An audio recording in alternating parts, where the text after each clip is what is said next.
আজকে আমরা বিশ্বনবী মুহাম্মদ রাসূলুল্লাহ সাল্লাল্লাহু আলাইহি ওয়াসাল্লামের পবিত্র মেরাজ নিয়ে কথা বলবো ইনশাআল্লাহ। এর উপরে আপনারা অনেক আলোচনা শুনেছেন, আমি জানি। জীবনে মেরাজের উপর আলোচনা শোনেন নাই এমন মুসলিম পাওয়া খুব কঠিন, কিন্তু আমরা আলোচনাকে একটু ডিফারেন্টভাবে করার চেষ্টা করব ইনশাআল্লাহ। ওয়া মা তাওফীকি ইল্লা বিল্লাহ আলাইহি তাওয়াক্কালতু ওয়া ইলাইহি উনীব। রব্বি ইশরাহ লি সাদরি ওয়া ইয়াসসির লি আমরি ওয়াহলুল উকদাতাম মিন লিসানি ইয়াফকাহু কওলি। আমরা কি একটা রাস্তায় বসে আছি? মাশাআল্লাহ। আচ্ছা আচ্ছা, সম্ভবত আমি গাড়িতে ঘুমিয়ে গিয়েছিলাম, তো ঘুম থেকে উঠে আমি দেখছি যে আমি এখানে বসে আছি। রাস্তায় অসংখ্য মানুষ, আর আমি একটা আলিশান চেয়ারে বসে আছি, যে চেয়ারের সাথে আমার ফিজিক্যাল ফিটনেসটা যাচ্ছে না। এখানে আসলে বড় সড়ো কোনো আশেকে রসুল বসলে হয়তো যেত, কারণ আধুনিক যারা আশেকে রসুল আছেন তাদের দেহটা মাশাআল্লাহ অত্যাধুনিক, সো সেটা হয়তো যেত, কিন্তু আমারটা যাচ্ছে না আর কি। আমি খুব গিল্টি ফিল করছি আর কি, হাত রাখতে পারছি না। তো আপনারা বুঝতে পারছেন। তো রাসূলুল্লাহ সাল্লাল্লাহু আলাইহি ওয়াসাল্লামকে মহব্বত করি আমরা। তো নবী করিম সাল্লাল্লাহু আলাইহি ওয়াসাল্লাম এর জীবনে একটা অলৌকিক বিস্ময়কর ঘটনা হচ্ছে মেরাজ। আমরা মেরাজে যাওয়ার আগে একটু পিছনের দিকে আসবো আর কি। তার আগে আমার সাথে ওয়াদা করতে হবে যে রমজান মাস আসার আগেই, রমজান মাস আসতে কিন্তু বেশি দিন বাকি নাই, হয়তো 1 মাস 1.5 মাসের মধ্যেই পবিত্র রমাদান চলে আসবে। না, আমরা দোয়া করি আল্লাহ পাক আমাদের সবাইকে রমজান মাস পর্যন্ত পৌঁছে দিন এবং রমজান মাসে বেশি বেশি আমল করার তৌফিক এনায়েত করুন, আমিন। কি হলো?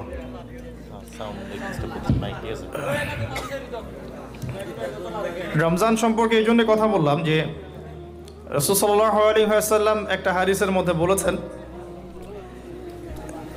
যে 3 শ্রেণীর ব্যক্তির জন্য ধ্বংস,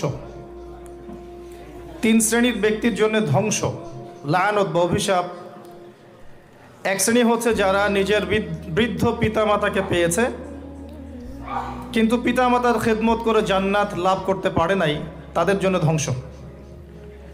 আর এদের সংখ্যা দিন দিন বাড়ছে, এই জেনারেশনের সংখ্যা দিন দিন বাড়ছে যারা পিতামাতার খেদমত করতে চায় না। দ্বিতীয়ত হচ্ছে সেই শ্রেণীর মানুষ যারা রমজান মাসকে পেয়েছে, রমজান মাসকে পেয়েও তারা নিজেদের গুনাহ মাফ করাতে পারলো না, তাদের জন্য ধ্বংস।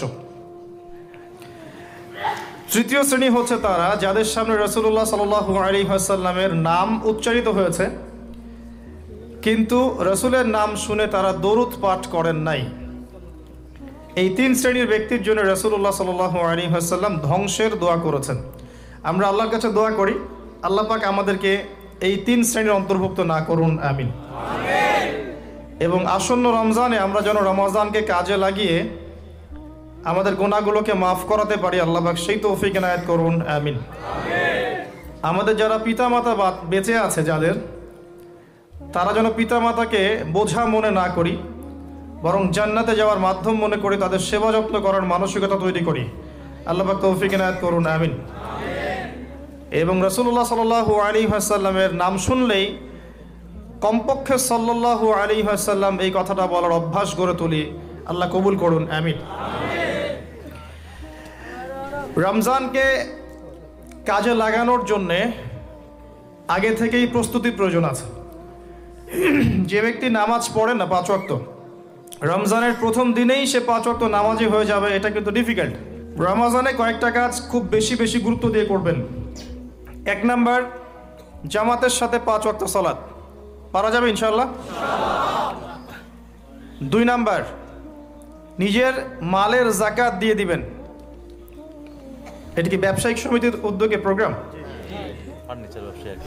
নিজেদের মালের যাকাত হিসাব করে মুফতি সাহেবদের কাছে যাবেন, কওমি ওলামায়ে কেরামের কাছে যেতে পারেন, গিয়ে যাকাতের আপনার নিসাব হিসাব করে নেবেন যে আপনার কতটুকু যাকাত এসেছে, এবং এটা দেওয়ার সবচেয়ে উত্তম সময় হচ্ছে রমাদান মাস। যাকাতগুলো দিয়ে দিবেন, আল্লাহ পাক তৌফিক দান করুন। সাদাকাতুল ফিতর দিবেন রমজান মাসে। তারাবির সালাত অবশ্যই অ্যাটেন্ড করবেন, তারাবির সালাত মিস করবেন না। পরিবারের ব্যক্তিদেরকে একসাথে নিয়ে ইফতার করবেন, আলাদা আলাদা করে করবেন না। বেশি থেকে বেশি মানুষকে ইফতার করাবেন, সামাজিকভাবে, রাষ্ট্রীয়ভাবে, সংগঠনের উদ্যোগে বা ব্যক্তিগত পর্যায়ে বেশি থেকে বেশি মানুষকে ইফতার করাবেন। এবং কোরআনুল কারীমকে বেশি সময় দিবেন, প্রতিদিন অন্তত পক্ষে এক পারা করে তেলাওয়াত করবেন। যারা হাফেজ কোরআন তারা পুরো কোরআন হিফজ আবার চর্চা করবেন। যারা আরও বড় লেভেলে আছেন কোরআন গবেষণা করবেন। 5 ওয়াক্ত নামাজের পরে একটা করে হাদিস পড়ার চেষ্টা করবেন মসজিদের মধ্যে। আসর থেকে মাগরিব এই সময়টুকুর মধ্যে আসরের নামাজের পরে মসজিদ ভিত্তিকভাবে দার্সের ব্যবস্থা করবেন, তালিমের ব্যবস্থা করবেন। 30 দিন 30টা আলাদা আলাদা টপিকে কথা হবে, জনগণ জানতে পারবে। পারা যাবে? ব্যবসায় এই মাসে খুব বেশি লাভের চেষ্টা করবেন না, পরকালীন লাভের চেষ্টা করবেন। সিন্ডিকেট করে দ্রব্যমূল্যের দাম বাড়িয়ে দিবেন না, চেষ্টা করবেন মানুষকে আরও সহজ করে দেওয়ার জন্যে। যারা খাবারের ব্যবসা করেন রমজান মাসে বেশি বেশি মানুষকে খাবার খাওয়াবেন, আল্লাহ বরকত দিবে ইনশাআল্লাহ। কাপড়ের ব্যবসা করেন, বেশি থেকে বেশি মানুষকে কাপড় দান করবেন রমজান মাসে। রমজানে মুসলিমদের নিত্য প্রয়োজনীয় যে দ্রব্যগুলো আছে এগুলো যারা বিক্রি করেন তাদের প্রতি অনুরোধ থাকবে যে কৃত্রিম সংকট সৃষ্টি করে দাম বাড়াবেন না, বরং মানুষের জন্য সহজ করে দিবেন। আল্লাহ আপনার রিজিকে বরকত দিবে ইনশাআল্লাহ। বিশ্বের প্রায় প্রতিটা মুসলিম কান্ট্রিতেই রমজান মাসে দ্রব্যমূল্যের দাম নিয়ন্ত্রণে থাকে, কমে যায়, ইল্লাল বাংলাদেশ ছাড়া।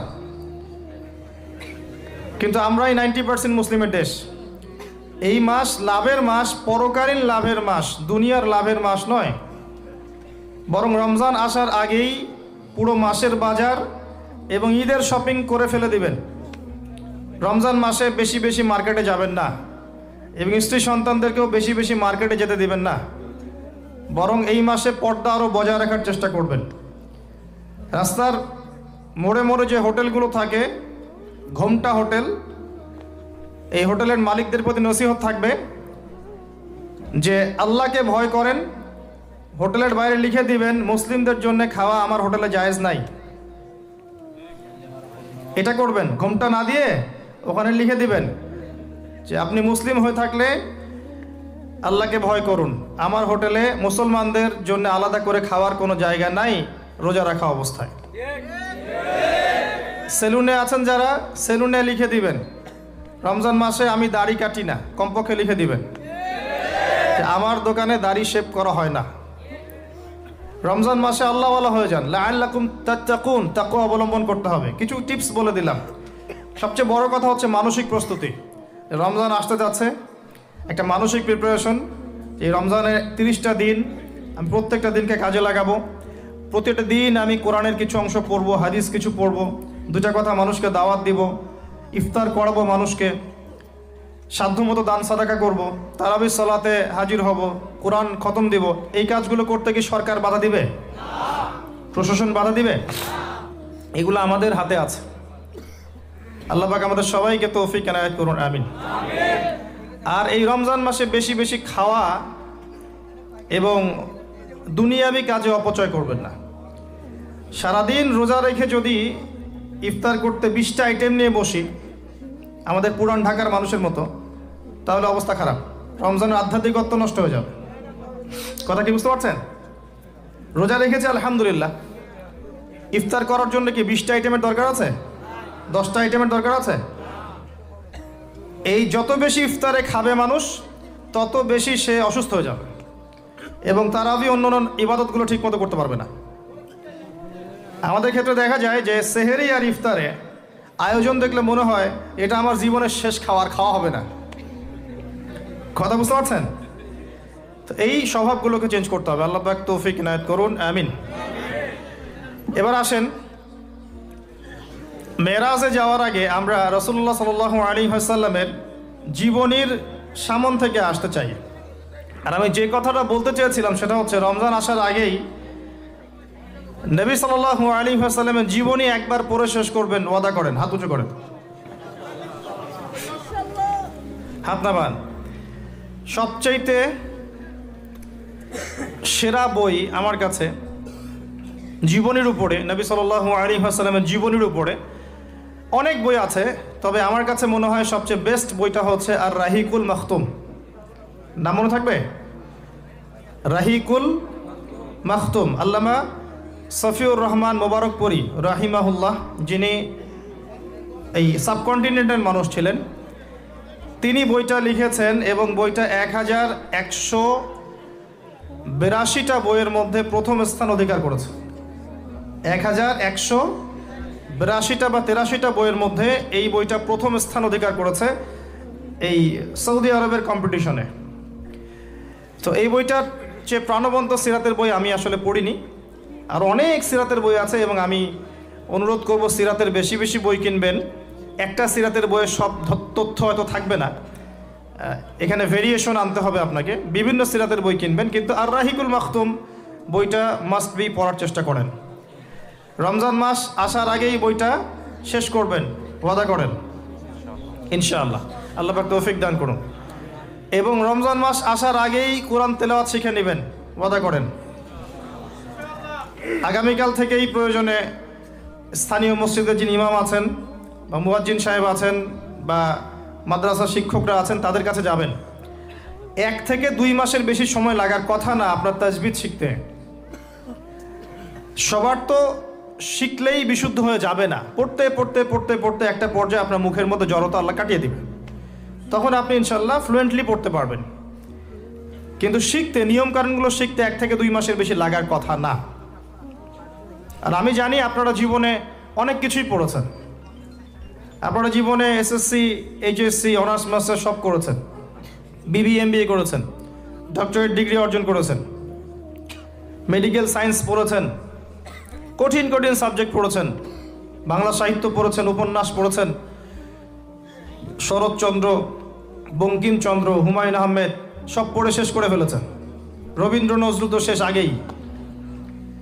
ইংরেজিতে অনার্স করছেন, ইকোনমিক্সে অনার্স করছেন, ম্যানেজমেন্ট পড়ছেন, অ্যাকাউন্টিং পড়ছেন, কঠিন সাবজেক্ট পড়ছেন, ফিজিক্স, কেমিস্ট্রি পড়ছেন, বায়োলজি পড়ছেন, কিন্তু 1-2 মাস 3 মাসের মধ্যে আপনি কোরআন শিখতে পারবেন না, এটা আসলে বিশ্বাসযোগ্য নয়। এই ক্যাপাবিলিটি আল্লাহ পাক আপনার মস্তিষ্কে দিয়েছেন, আল্লাহর ওয়াস্তে আপনি কাজে লাগান, ইনশাল্লাহ পরকালে আপনি সফল হবেন। রমজান আসার আগেই শিখতে হবে এই কারণে, যাতে রমজানের প্রথম দিন থেকে আপনি তেলাওয়াত করতে পারেন, ডেইলি 1 পারা। পারা যাবে ইনশাল্লাহ? এই কোরআন কার উপর নাজিল হয়েছে? মুহাম্মদ সাল্লাল্লাহু আলাইহি ওয়াসাল্লামের প্রতি। কখন নাজিল হয়েছে আমাকে বুঝতে হবে। একটু বসেন, রিল্যাক্স হন, আমাকে দেখা না গেলে কোনো সমস্যা নেই, আমার কথাগুলো শুনেন।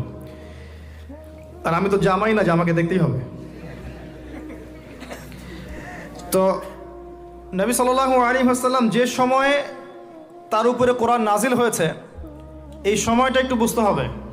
ওই যুগটাকে বলা হয় কি? আইয়ামে জাহিলিয়াত, মানে কি? অন্ধকারাচ্ছন্ন যুগ। ওই যুগে মৌলিকভাবে অনেক সমস্যা ছিল, কিন্তু মোটা দাগে 5টা সমস্যা ছিল। কয়টা? 5টা। এখান থেকে আমি মেরাজের দিকে যাবো ইনশাল্লাহ। 5টা মৌলিক সমস্যা ছিল। 5টা সমস্যার প্রথম হচ্ছে শিরক। ওই যুগের মানুষরা আল্লাহর সাথে শিরক করত।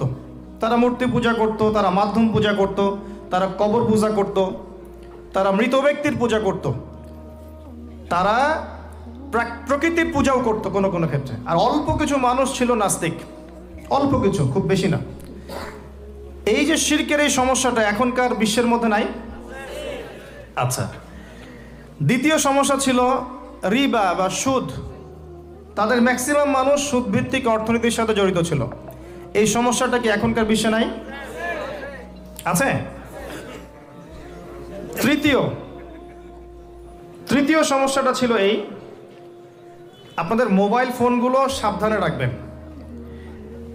এই পর্যন্ত যতগুলো মাহফিলে গিয়েছি, এখন দেখি খুব অবজেকশন আসে যে অ্যানাউন্স করতে বলা হয় যে অনেকের মোবাইল পাওয়া যায় না, তো মোবাইল ফোনগুলো একটু সাবধানে রাখবেন।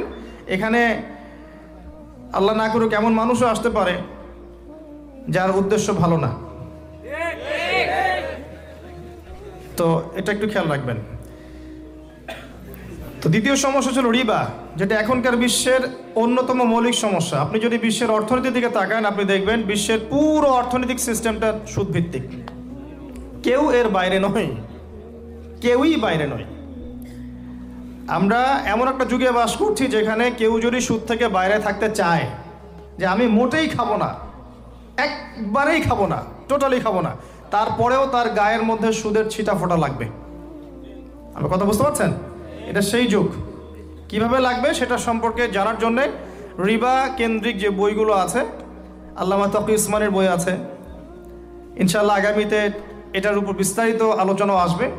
এগুলো পড়েন এবং শোনেন, ইনশাআল্লাহ কাজে দিবে।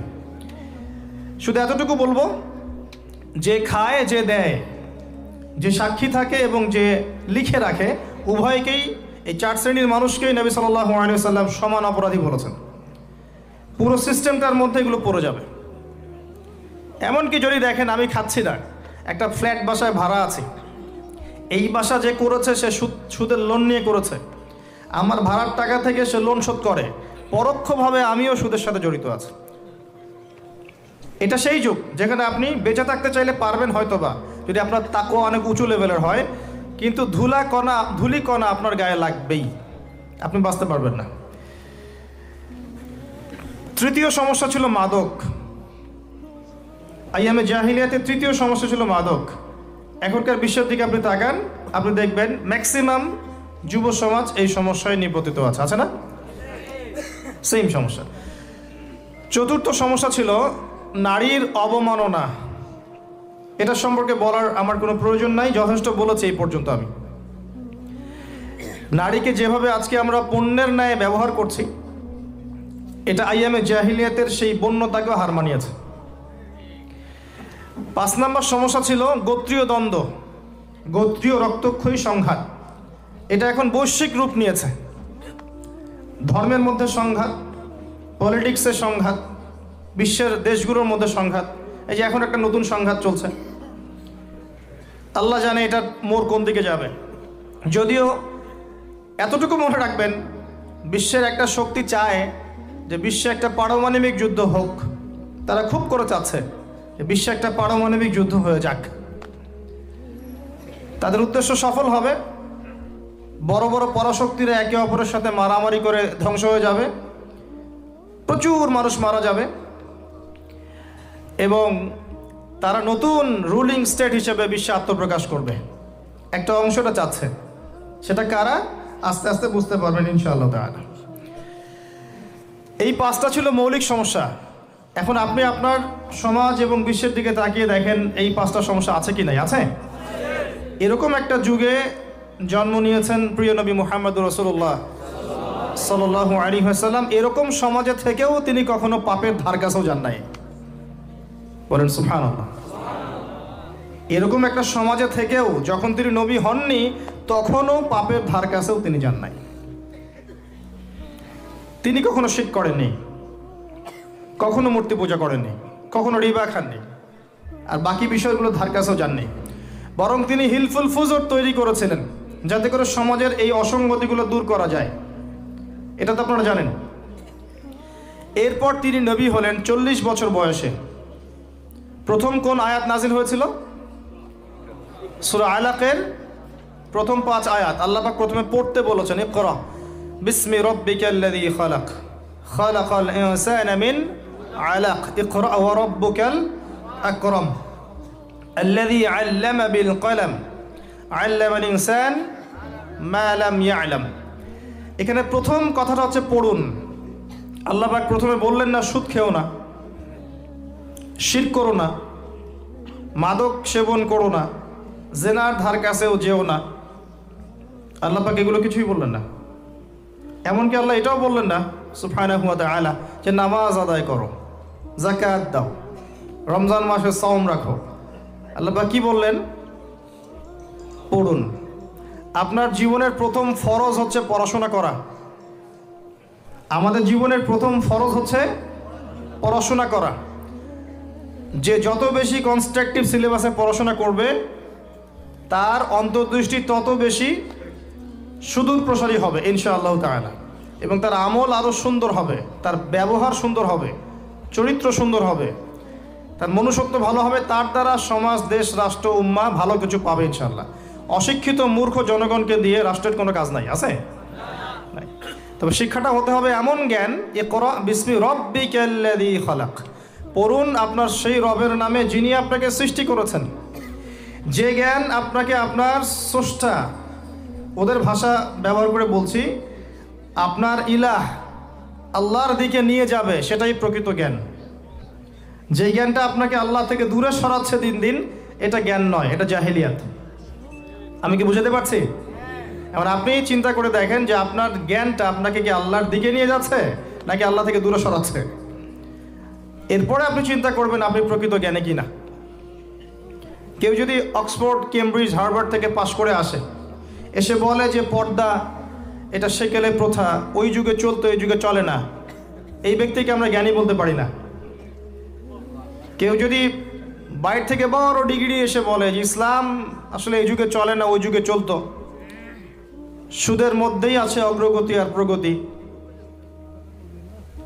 ফ্রি মিক্সিং ভালো জিনিস, ছেলে মেয়ে একসাথে পথ চলবে, খারাপ কিছু না, মাদকদ্রব্য খাওয়াই যায়, মানুষ মাদকদ্রব্য খেলে ভালো কাজ করার উৎসাহ পাবে, সমকামিতা একটা বাক স্বাধীনতা, ব্যক্তি স্বাধীনতা, এরকম কথাবার্তা যদি কেউ বলে বা আল্লাহর হালালগুলোকে হারাম করে দেয়, হারামগুলোকে হালাল করে নেয়, এই ব্যক্তি বা এই সম্প্রদায়কে আমরা জ্ঞানী বলতে পারি না।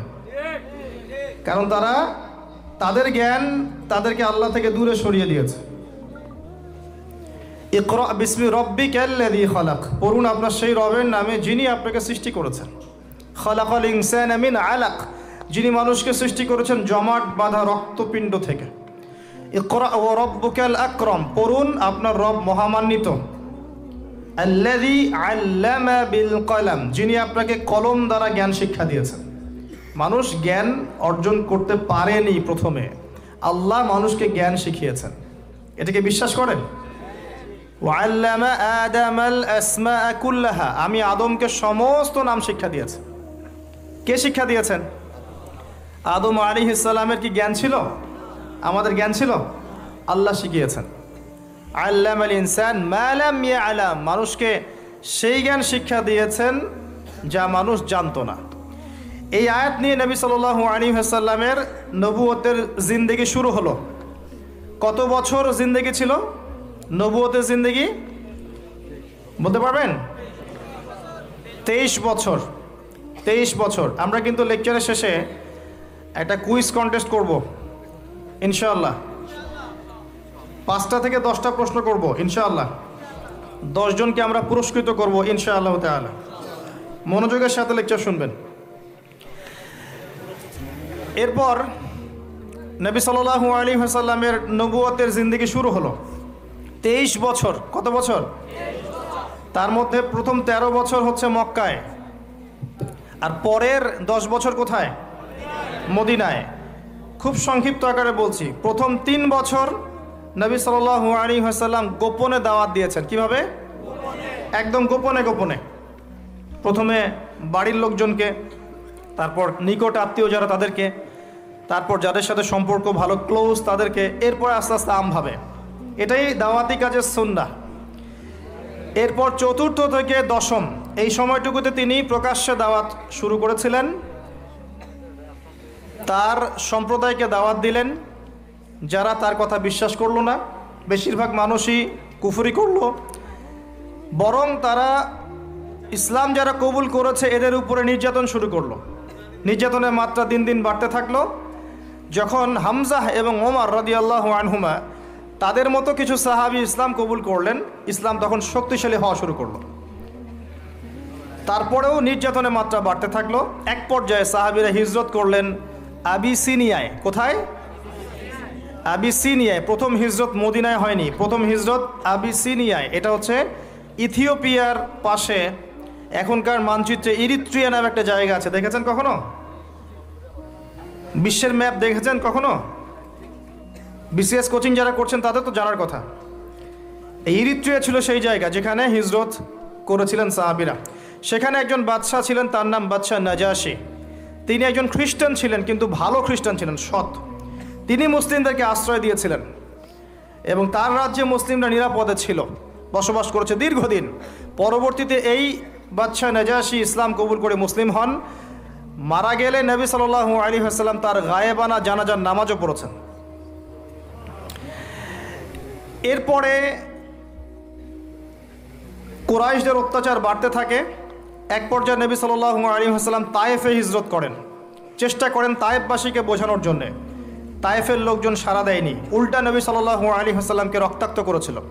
তিনি ফিরে আসেন মক্কায়। আবারও মক্কায় ফিরে আসার পরে অল্প দিনের ব্যবধানে, বেশি দিন না, মাত্র অল্প দিন, 3 দিন 7 দিন, কেউ বলেছে 3 মাস, এইটুকু ব্যবধানে প্রথমে চাচা আবু তালেব, তারপরে স্ত্রী খাদিজা রাদিয়াল্লাহু আনহা, তারা ইন্তেকাল করেন। এবং নবী সাল্লাল্লাহু আলাইহি ওয়াসাল্লামের এই শেষ আশ্রয়স্থল আবু তালেব, সেটাও শেষ হয়ে যায়। তার স্ত্রী খাদিজা রাদিয়াল্লাহু আনহা আল্লাহর কাছে চলে যান। এই সময়টাতে নবী সাল্লাল্লাহু আলাইহি ওয়াসাল্লাম প্রচণ্ড মানসিক কষ্টে ছিলেন। আল্লাহ পাক এইরকম একটা সময়ে মেরাজের ঘটনা ঘটিয়েছেন, বলেন সুবহানাল্লাহ। আল্লাহ রাব্বুল আলামিন তাকে পুরো মানসিক সমস্ত কষ্ট থেকে ফারেক করে আল্লাহ পাকের সমস্ত কুদরত দেখিয়েছেন মহাবিশ্বে নিয়ে গিয়ে। যদিও বা তার আগের 3 বছর সাহাবীদেরকে বয়কট করা হয়েছিল। 3 বছর গাছের ছাল পাতা খেয়ে সাহাবীরা থেকেছেন শিয়ারে আবু তালেব নামক জায়গায়। এরপর বয়কট তুলে নেওয়া হয়। তারপর এই আমুল হুজন আসে। এর পরের বছর ইয়াসরিব বা মদিনা থেকে 6 জন যুবক এসে ইসলাম কবুল করে, বলেন সুবহানাল্লাহ। তাদের নেতা ছিলেন আসাদ বিন জুরারাহ রাদিয়াল্লাহু আনহু। তিনি ফিরে যান মদিনায়। পরের বছর আবার 6 জনকে নিয়ে আসেন, টোটাল 12 জন। এই 12 জন মুসলিম হয়ে আবার মদিনায় ফিরে যান। এই 12 জনের সাথে আল্লাহর নবী সাল্লাল্লাহু আলাইহি ওয়াসাল্লাম একজন সাহাবীকে পাঠিয়ে দেন দায়ী হিসেবে। তার নাম মুসআব বিন উমাইর রাদিয়াল্লাহু আনহু। মুসআব বিন উমাইর রাদিয়াল্লাহু আনহু। প্রশ্ন কিন্তু আসবে, ভালো করে মনে রাখতে থাকেন। এরপরে মুসআব বিন উমাইর রাদিয়াল্লাহু আনহু এই 12 জন সাহাবীর সাথে যান মদিনায়। মদিনার আগের নাম ছিল ইয়াসরিব। কি নাম? ইয়াসরিব। এর পরের বছর মোট 75 জন, 73 জন পুরুষ আর 2 জন নারী, আওস এবং খাজরাজ গোত্রের, তারা আসেন। এসে নবী সাল্লাল্লাহু আলাইহি ওয়াসাল্লামের হাতে হাত রেখে বায়াত করেন। মহিলারা হাতে হাত রাখে নাই, পুরুষেরা হাতে হাত রেখেছিল। আমাদের নবীজি মহিলাদের হাতে কখনো হাত রেখে বায়াত করার নাই। এখন অনেক ভণ্ড পীর দেখা যায় মহিলাদের হাতে হাত রেখে বায়াত করাচ্ছে। মহিলারা হাত ধরে বায়াত করাতে হয়? মহিলারা মৌখিক বায়াত করবে। তো 75 জন সাহাবী এসে ইসলাম কবুল করে আবার চলে যান মদিনায়। এই যে 75 জন ইসলাম কবুল করলেন, মদিনার বিশাল একটা জনগোষ্ঠী, কিন্তু 75 জন কম নয়, কারণ ওইখানে জনসংখ্যা এত বেশি ছিল না। তারপরের বছর নবী সাল্লাল্লাহু আলাইহি ওয়াসাল্লাম নিজে এবং সাহাবীরা সবাই গিয়ে হিজরত করেন মদিনায়। কথা বুঝতে পারছেন? এই যে নতুন একটা রাষ্ট্রের জন্ম হলো, মক্কা থেকে সবাই এখন মদিনায়। মক্কায় ঘরবাড়ি ছেড়ে দিয়ে নিঃস্ব হাতে, খালি হাতে, আল্লাহর উপর তাওয়াক্কুল করে। ওখানে আনসারী সাহাবীরা তাদেরকে বরণ করে নিলেন। এমনভাবে বরণ করলেন যে কারো যদি 2টা জমি থাকে, একটা জমি দিয়ে দিয়েছেন, কারো 2টা বাড়ি থাকলে একটা বাড়ি দিয়ে দিয়েছেন। এমনভাবে বরণ করে নেন। নতুন রাষ্ট্র হলো। নবী সাল্লাল্লাহু আলাইহি ওয়াসাল্লাম সেখানে মদিনা সনদ করলেন। ওখানকার ইহুদিদের সাথে চুক্তি হলো, ওখানকার জনগণের সাথে চুক্তি হলো, এবং আমরা শান্তিপূর্ণ একটা রাষ্ট্র পেলাম। এরপর নবী সাল্লাল্লাহু আলাইহি ওয়াসাল্লাম সেখানে অর্থনীতি সমৃদ্ধ করতে লাগলেন, সামরিক বাহিনী সমৃদ্ধ করতে লাগলেন, অস্ত্রশস্ত্র সব কিছু হতে লাগলো। একটা রাষ্ট্রের যা যা প্রয়োজন সব কিছু সেখানে হতে লাগলো। এক পর্যায়ে আবু সুফিয়ানের বাণিজ্যিক কাফেলাকে আক্রমণকে কেন্দ্র করে বদরের যুদ্ধ হয়ে গেল। আর এই বদরের যুদ্ধে আমরা অল্প সংখ্যক সৈন্য নিয়ে বড় বাহিনীর বিরুদ্ধে জয়লাভ করলাম। ইসলামের ইতিহাসে প্রথম সশস্ত্র যুদ্ধ। কথা বুঝতে পারছেন? এর পরের বছর হলো উহুদ, যে যুদ্ধে আমরা প্রায় জিতে গিয়েছিলাম। আমাদের একটা ভুলের কারণে সাময়িক বিপর্যয়ের সম্মুখীন হলাম। আমরা উহুদের সাময়িক বিপর্যয়ের সম্মুখীন হলাম। 70 জন সাহাবী শহীদ হয়ে গেল। আমাদের নবীজি স্বয়ং নিজেও সেই যুদ্ধে মার খেয়েছেন একটা ভুলের কারণে। সেখান থেকে নামবে না, সাহাবীরা কয়েকজন নেমে এসেছিলেন, ব্যাস পড়ে দেখবেন, সব বলে দেব না। এর পরের বছর খন্দকের যুদ্ধে 3-4 মাস অবরোধ করে রাখা হয় মদিনাকে। শেষমেশ তারা কিছুই লাভ করতে পারলো না, ফিরে চলে গেল। এরপর থেকে মুসলিমরা আক্রমণাত্মক যুদ্ধ শুরু করলো। একে একে বিভিন্ন গাজওয়া এবং সারিয়া হতে লাগলো, মুসলিমরা সমৃদ্ধ হতে লাগলো, সম্পদ বাড়তে লাগলো, জনবল বাড়তে লাগলো, অর্থনীতি সমৃদ্ধ হতে লাগলো, অস্ত্রশস্ত্র বাড়তে লাগলো, সব ডিপার্টমেন্ট থেকে আমরা রাইজ করতে লাগলাম। শুধু তাই না, পররাষ্ট্রনীতিও ইমপ্লিমেন্ট করা হলো, বিভিন্ন রাষ্ট্রপ্রধানদের কাছে চিঠি পাঠানো হচ্ছে। এর মধ্যে একবার নবী সাল্লাল্লাহু আলাইহি ওয়াসাল্লাম স্বপ্নে দেখলেন তিনি মক্কা তাওয়াফ করছেন, কাবা তাওয়াফ করছেন। সাহাবীরা বুঝে নিলেন যে আমরা মক্কায় যাচ্ছি। তারা মক্কায় যাওয়া শুরু করলেন। 1400 সাহাবী। হুদাইবিয়া নামক জায়গায় আটকে দেওয়া হলো, যাওয়া যাবে না, এই বছর ফেরত যেতে হবে, পরের বছর আসতে হবে। তোমাদের কেউ আমাদের দলে আসলে ফেরত দিব না, আমাদের কেউ তোমাদের দলে গেলে ফেরত দিতে হবে। আগামী 10 বছর আমরা কেউ কারোর সাথে যুদ্ধ করব না। আগামী বছর ওমরা করতে আসবে মাত্র 3 দিনের জন্য, কোনো অস্ত্র সাথে আনা যাবে না। সবগুলোতে নবীজি বললেন ঠিক আছে, ডিল, কোনো সমস্যা নাই। তারা ফেরত চলে গেলেন। ওই বছর ওমরা করা হলো না।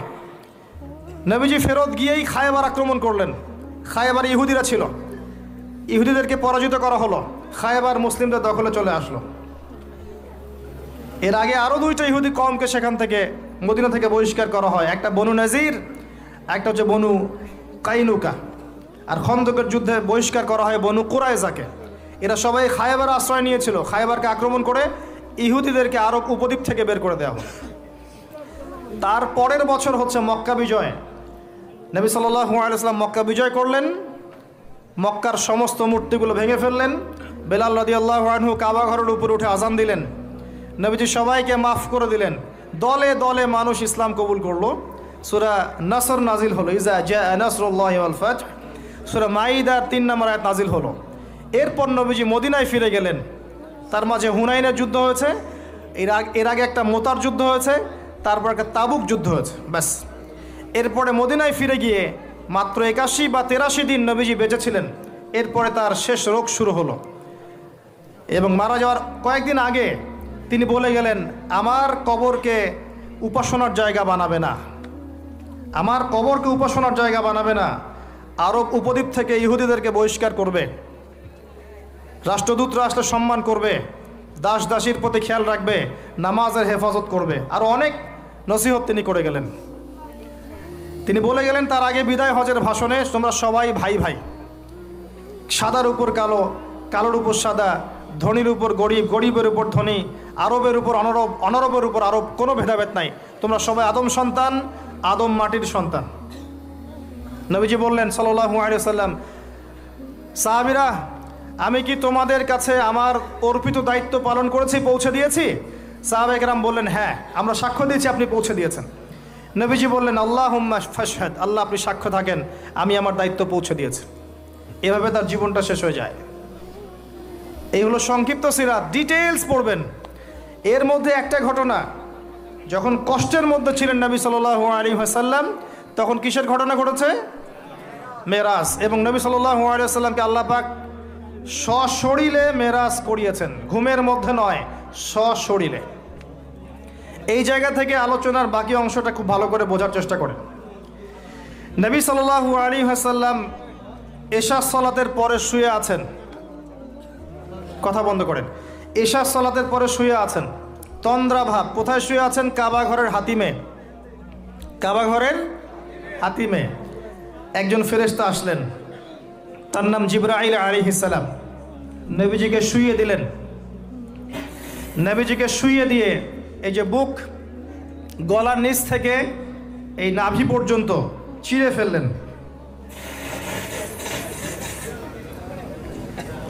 কলিজা এটা বের করা হলো, একটা পাত্র আনা হলো। এই পাত্রের মধ্যে ছিল ঈমান এবং প্রজ্ঞা। এগুলো কিন্তু কোনো গল্প নয়, এগুলো সবগুলো বাস্তব সত্য ঘটনা। এটা নবী সাল্লাল্লাহু আলাইহি ওয়াসাল্লামের জীবনে ঘটেছে। এগুলোর ব্যাখ্যা কি, এগুলো কি সায়েন্টিফিক কি না, এগুলোর পিছনে দর্শন কি, যুক্তি কি, এগুলো আমাদের আজকের আলোচনার বিষয় নয়। কারণ আমি অনেক দিন আলোচনা করেছি যে সায়েন্স আপনাকে সব কিছুর ব্যাখ্যা দিতে পারবে না। কোনো কিছু সায়েন্স দিয়ে প্রমাণ হলেই বিশ্বাস করব, না হলে করব না, এই চেতনার নাম শিরক। এটা আধুনিক যুগের শিক্ষা শিরক, এটা আধুনিক যুগের শিক্ষা ক্ষেত্রে শিরক। যে সায়েন্স কিছু প্রমাণ করলে বিশ্বাস করব, না করলে করব না, এটাতে আমি বিশ্বাস করি না, আমাদের বিশ্বাস করা উচিত নয়। সায়েন্সকে জিজ্ঞাসা করবেন রুহ কাকে বলে, please give us the definition of রুহ। রুহের ডেফিনেশন দেন, রুহ কাকে বলে, কত প্রকার কি কি, আত্মা কাকে বলে, কত প্রকার কি কি। সায়েন্সের প্যান্ট খারাপ হয়ে যাবে। কথা কি বুঝতে পারছেন? রুহের ডেফিনেশন দিতে পারবে না। জিজ্ঞাসা করবেন স্বপ্ন কাকে বলে, মানুষের স্বপ্ন মাঝে মাঝে সত্য হয় কিভাবে, ব্যাখ্যা দিতে পারবে না। যদি বলেন মানুষ ঘুমায়, ঘুমের একটা পূর্ণাঙ্গ ব্যাখ্যা দেন, দিতে পারবে না। যদি বলেন যে কবরের আযাবের ব্যাখ্যা দেখ, পারবে না। জিন জাতির ব্যাখ্যা দেখ, পারবে না। মালায়েকার ব্যাখ্যা দেখ, পারবে না। তাদের দৌড় একটা জায়গা পর্যন্ত, সেটা হলো বিগ ব্যাং থেকে মহাবিশ্ব সৃষ্টি হয়েছে। সব কিছু কি ওখানে শেষ হবে? যে আগে কিছুই ছিল না, হঠাৎ বিস্ফোরণ হয়েছে, বাস পৃথিবী সৃষ্টি হয়ে গেছে। অনেক সিম্পল জিনিসের ব্যাখ্যাই সে দিতে পারেনি। তাহলে আমরা কেমন করে ধরে নিলাম যে সায়েন্স কিছু প্রমাণ করলেই সত্য, না করলে সত্য না? এটা কে বললো আপনাকে? এটা সবচেয়ে বড় শিক্ষা ক্ষেত্রে শিরক হচ্ছে এখন। কারো যদি জ্ঞানতাত্ত্বিক এপিস্টিমোলজি ঠিক না থাকে, তার পুরো জ্ঞান চর্চায় শিরক হবে। তাই আমি এখানে এই আলোচনা করতে যাচ্ছি না যে এটা সায়েন্টিফিক ব্যাখ্যা ইত্যাদি, আমি জাস্ট ঘটনাটা বলছি, এর পিছনে শিক্ষাগুলো বলবো। বুক চিরে ফেলা হয় এবং কলিজাটা বের করে একটা পাত্র আনা হয় স্বর্ণের, এর মধ্যে ঈমান এবং প্রজ্ঞা ছিল। ঈমান এবং প্রজ্ঞা কি, এর আকার আকৃতি কেমন, আল্লাহ ভালো জানেন। সব কিছু সায়েন্টিফিক হবে না যে কঠিন তরল বায়বীয়। কঠিন তরল বায়বীর বাইরেও অনেক কিছু আছে যেটা সায়েন্স জানে না। কথা কি বুঝতে পারছেন? অনেক কিছুই আছে, কঠিন তরল বায়বীর বাইরেও অনেক কিছু আছে যেটা সায়েন্স ব্যাখ্যা করতে পারবে না। ঈমান এবং প্রজ্ঞার এই পাত্রে কলিজাটা ডুবানো হয়, ধুয়ে পরিষ্কার করে আবার আগের জায়গায় ফিট করে দেওয়া হয়। আনাস রাদিয়াল্লাহু আনহু, বিখ্যাত সাহাবী, প্রায় 10 থেকে 12 বছর নবী সাল্লাল্লাহু আলাইহি ওয়াসাল্লামের খেদমত করেছেন।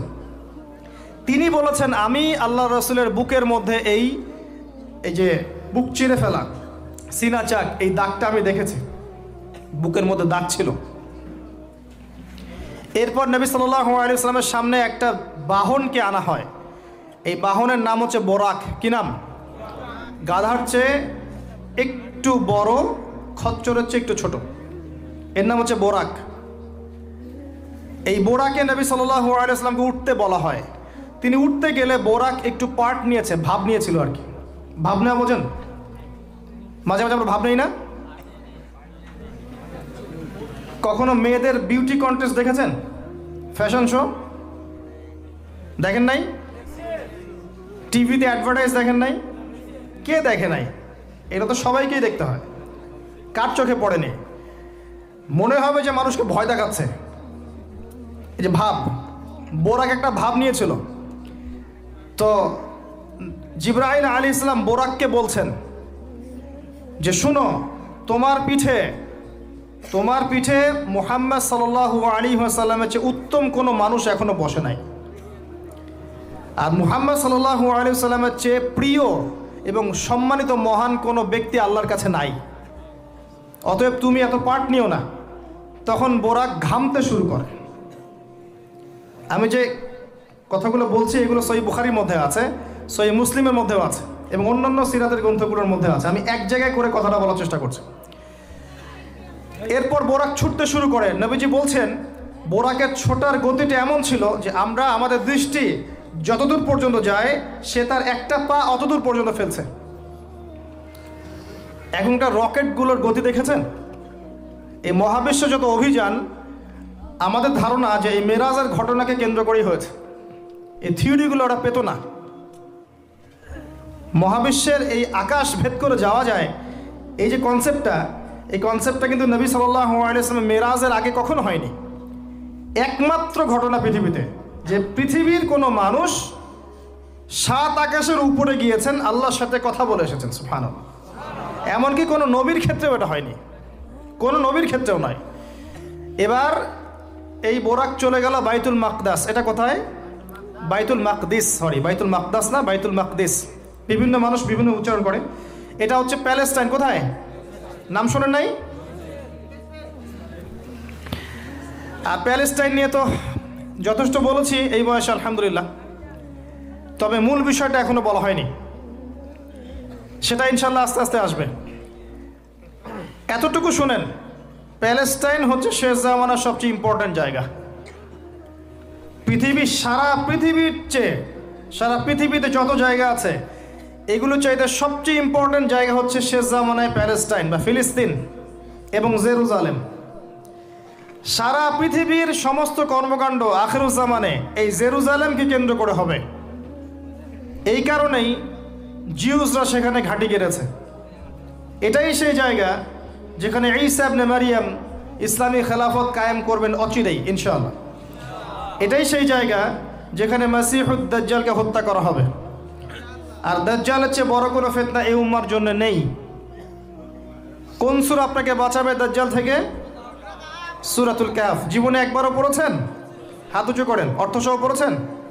আলহামদুলিল্লাহ। 10টা আয়াত, প্রথম 10, শেষের 10 মুখস্থ করতে হবে। আল্লাহ পাক তৌফিক এনায়েত করুন। তিনি গেলেন বাইতুল মাকদিস।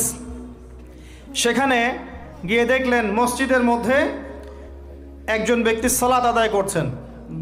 দেহের গড়নটা একটু লম্বা এবং চুলগুলো কোকড়ানো, কানের লতি পর্যন্ত, রুগ্ন একটু।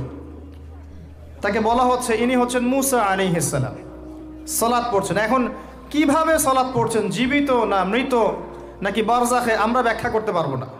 যা তিনি দেখেছেন তাই বলেছেন, আমরা বিশ্বাস করেছি। সামি'না ওয়া আতা'না। যেমনটা আবু বকর সিদ্দিককে বলা হয়েছে রাদিয়াল্লাহু আনহু, আপনি কি মিরাজের ঘটনা বিশ্বাস করেন? আপনি কি মিরাজের ঘটনা বিশ্বাস করেন? আল্লাহ রাসূল সাল্লাল্লাহু আলাইহি ওয়াসাল্লাম এক রাতের মধ্যে বাইতুল মাকদিস গিয়েছেন, সেখান থেকে আরশে আজিম, আবার ফিরে এসেছেন, অজুর পানি গড়িয়ে পড়ছে। আবু বকর সিদ্দিক তিনি বলছেন, এর চাইতেও বড় কথা তো আমি বিশ্বাস করি, সেটা হলো আসমান থেকে কোরআন তার উপর নাজিল হচ্ছে প্রতিনিয়তই। যে আল্লাহ তার উপর কোরআন নাজিল করতে পারেন, তাকে আসমানে নিয়েও যেতে পারেন, এটা অবিশ্বাস করার কি আছে? এরপর থেকে তার নাম হয় কি? সিদ্দিক। তো আমরা ওই দিকে যাওয়ার চেষ্টা করি। নবীজি বলেছেন, ব্যাস সত্য। এবং এখানে ঢোকার আগে একটা পাথরের মধ্যে এই বোরাকটাকে বেঁধে রাখা হয়।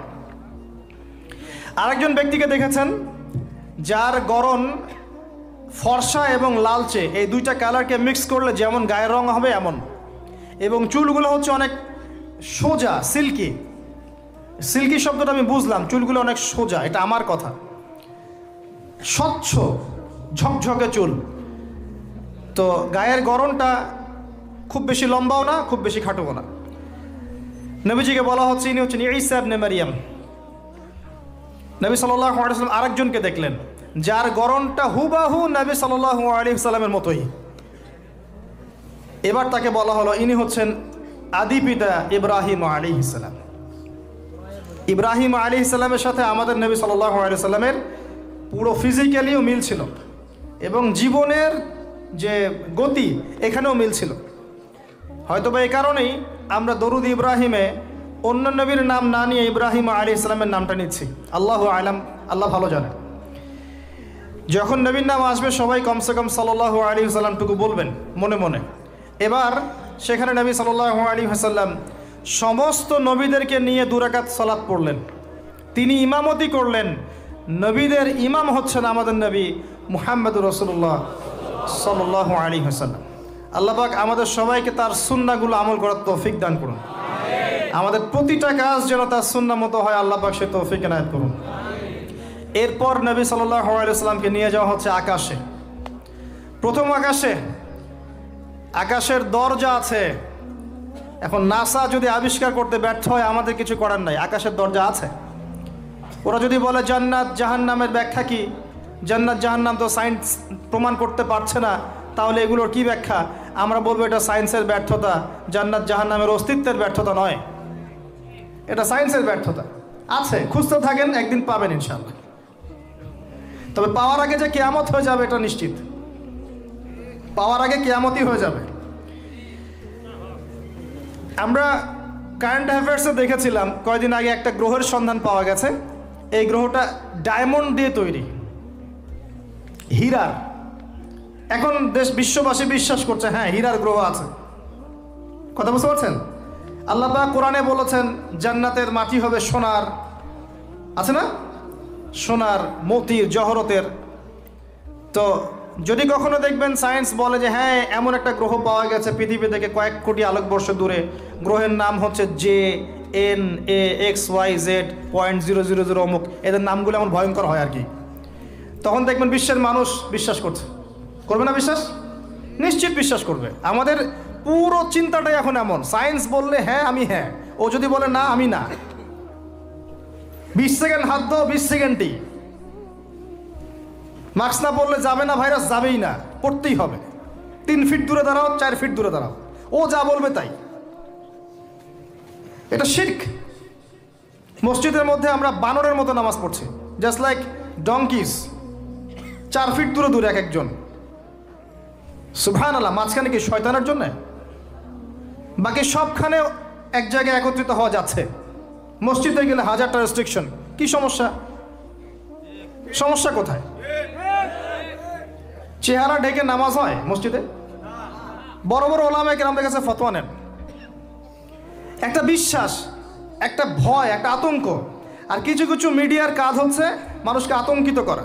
আজকে কয়টা মরলো, আজকে কয়টা আক্রান্ত হলো, আজকে কয়টা কি হলো। মানুষের সাইকোলজিক্যালি এমন, মানে মাইন্ডসেটটা তৈরি করা হচ্ছে এমন যে ভয়, আতঙ্ক।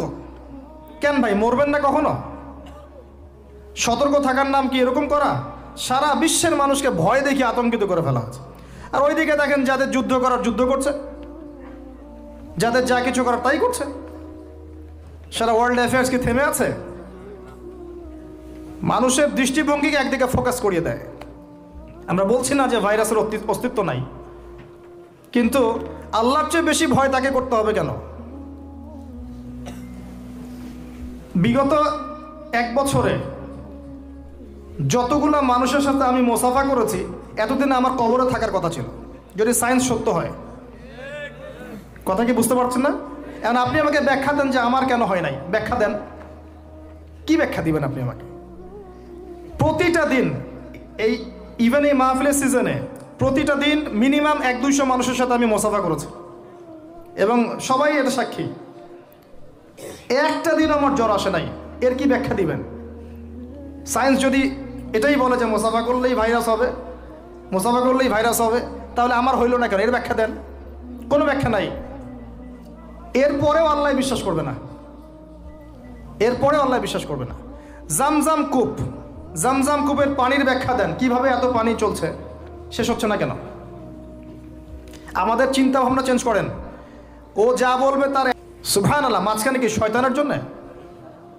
বাকি সবখানে এক জায়গায় একত্রিত হওয়া যাচ্ছে। মসজিদে গেলে 1000টা রেস্ট্রিকশন, কি সমস্যা? সমস্যা কোথায়? চেহারা ঢেকে নামাজ হয় মসজিদে? বড় বড় ওলামায়ে কেরামদের কাছে ফতোয়া নেন। একটা বিশ্বাস, একটা ভয়, একটা আতঙ্ক। আর কিছু কিছু মিডিয়ার কাজ হচ্ছে মানুষকে আতঙ্কিত করা। আজকে কয়টা মরলো, আজকে কয়টা আক্রান্ত হলো, আজকে কয়টা কি হলো। মানুষের সাইকোলজিক্যালি এমন, মানে মাইন্ডসেটটা তৈরি করা হচ্ছে এমন যে ভয়, আতঙ্ক। কেন ভাই, মরবেন না কখনো? সতর্ক থাকার নাম কি এরকম করা? সারা বিশ্বের মানুষকে ভয় দেখিয়ে আতঙ্কিত করে ফেলা হচ্ছে। আর ওইদিকে দেখেন যাদের যুদ্ধ করার যুদ্ধ করছে, যাদের যা কিছু করার তাই করছে। সারা ওয়ার্ল্ড অ্যাফেয়ার্স কি থেমে আছে? মানুষের দৃষ্টিভঙ্গিকে একদিকে ফোকাস করিয়ে দেয়। আমরা বলছি না যে ভাইরাসের অস্তিত্ব নাই, কিন্তু আল্লাহর চেয়ে বেশি ভয় তাকে করতে হবে কেন? বিগত 1 বছরে যতগুলো মানুষের সাথে আমি মোসাফা করেছি, এতদিন আমার কবরে থাকার কথা ছিল, যদি সায়েন্স সত্য হয়। কথা কি বুঝতে পারছেন না? এখন আপনি আমাকে ব্যাখ্যা দেন যে আমার কেন হয় নাই, ব্যাখ্যা দেন। কি ব্যাখ্যা দিবেন আপনি আমাকে? প্রতিটা দিন এই ইভেন এই মাহফিলের সিজনে প্রতিটা দিন মিনিমাম 100-200 মানুষের সাথে আমি মোসাফা করেছি, এবং সবাই এটা সাক্ষী। একটা দিন আমার জ্বর আসে নাই, এর কি ব্যাখ্যা দিবেন? সায়েন্স যদি এটাই বলে যে মোসাফা করলেই ভাইরাস হবে, মোসাফা করলেই ভাইরাস হবে, তাহলে আমার হইল না কেন? এর ব্যাখ্যা দেন। কোনো ব্যাখ্যা নাই। এরপরেও আল্লাহ বিশ্বাস করবে না, এরপরেও আল্লাহ বিশ্বাস করবে না। জামজাম কূপ, জামজাম কূপের পানির ব্যাখ্যা দেন, কিভাবে এত পানি চলছে, শেষ হচ্ছে না কেন? আমাদের চিন্তা ভাবনা চেঞ্জ করেন।